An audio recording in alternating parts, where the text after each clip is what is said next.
Hey guys, what's up? Welcome to the channel. My name is Tony. This is the 15-Minute Gamer, and today I have been checking out Selaco, which after what seems a lifetime has finally come out into early access for £18.89, which is 10% off. Selaco is a brand new original shooter running on GZDoom, featuring thrilling action set pieces, destructibility, smart enemies, and a fleshed out story taking place within an immersive game world. Before we get into it though, don't forget, if you enjoyed this video by the end, drop the like, and also please subscribe if you can, as I head ever closer to my next target of 20,000 subs. It would mean so much. And with all that being said, let's get into gameplay. So the best way to describe this game is a bit of Doom mixed with a little bit of fear and some of the puzzle aspects of Half-Life. I would say the combat is slower than Doom though. It's a little bit more tactical. So what you can do is, like, if there's a window between you and the enemy, sometimes you can drop like a shield over it to give yourself cover. You can flip tables over to hide behind. There's loads of cover, and you don't have to go at 100 miles an hour constantly. However, this can have some drawbacks as the game expects you to backtrack a lot. And the objectives can be a little bit bland to say. Sometimes I'm a bit like, come on, move me forward, move me forward, move me forward, rather than having to backtrack all the way through the same rooms over and over again, looking for a button or data pad or key card that I've missed, just to find the path to your next objective to move the story on. But what I will say is they have included a little like mini map where it'll show you areas, safes and doors, etc. that you've been past but maybe not have noticed. And it is mitigated a little bit by this, and I do give the developer kudos for adding that to the game, because without that, this game would be a bit of a nightmare. Obviously, combat is one of the main things about a game like this, and I have to say, on the whole, it's pretty satisfying. There's loads of guns to play with, including dual wielding, which I love in any game. There's great effects, and they sound good. However, I would say the amount of ammo you get needs upped a little bit, as I found myself running out way too often. And I think there should be maybe some sort of Doom type glory kill mechanic where you were guaranteed ammo if you were running out. I think that would have been so much fun. And I also think the guns need to be a tad more powerful, as the enemies can be a bit spongy. But apart from that, the gunplay is really satisfying.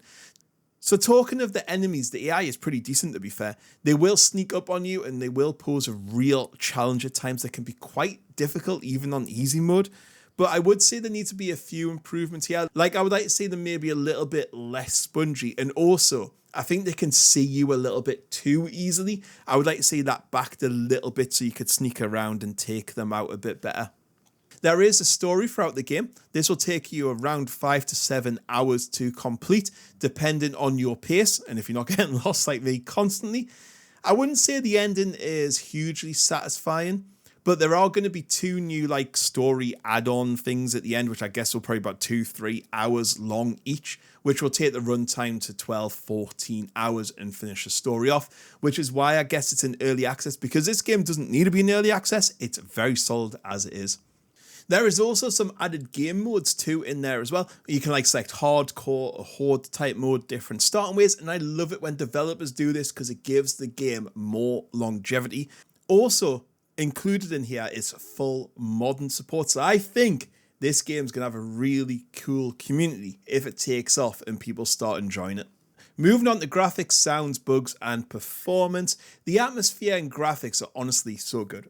I love the look of the neons, the colour, the gore, the explosions, the gunfire. They all look great, and I really can't fault the game with this at all. The developers have done a really great job with the engine and made something look very, very good. Sound design, you got heart-pounder music, great sounds, and voice acting. Again, I just can't really fault it. It's really well done. Bugs in performance, it ran with no issues on the 3080, no bugs or crashes to report either. So in conclusion, this is a very good game. I mean, I've seen some people comparing it to Half-Life or Fear or Doom. It's not at that level at all. But we have a distinct lack of good first-person shooters lately, and the last one I really enjoyed was Trepang 2, which is so good. It is better than this game. But if you put it into 2024 standards, this is a very, very solid indie game. You know, it's fun. The atmosphere is great. The enemies are a challenge, but a bit too spongy.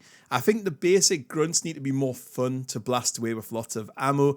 The maps are really well looking, like in the atmosphere around them, as I said, but are just let down a little bit by the backtracking and jumping through endless events to find a way into rooms or find that key you missed or that secret. I would have liked to have seen these worked a little bit better. There were just a bit too many occasions where I felt a bit too frustrated. Like, game, what do you want me to do to progress? I don't know. And I just felt, and I don't like it when a game makes me frustrated. I just feel like some of its mechanics were just stuck a little bit too much in the past. We've kind of moved forward from that. With all that being said, though, I think if you like that exploring, that finding every secret, every area, you're probably going to really enjoy this one.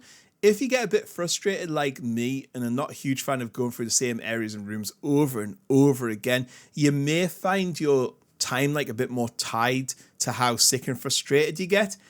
It's 7 hours long. I didn't think it outlived that 7 hours, cusp of it. However, with modern new game modes and a very solid 7-hour experience made by, you can tell, a passionate team of developers, it's hard not to recommend this one, even with those issues. Anyway, guys, that's all I have to say on the matter. As always, if you have any comments, leave them below, and I'll catch you all later. Goodbye.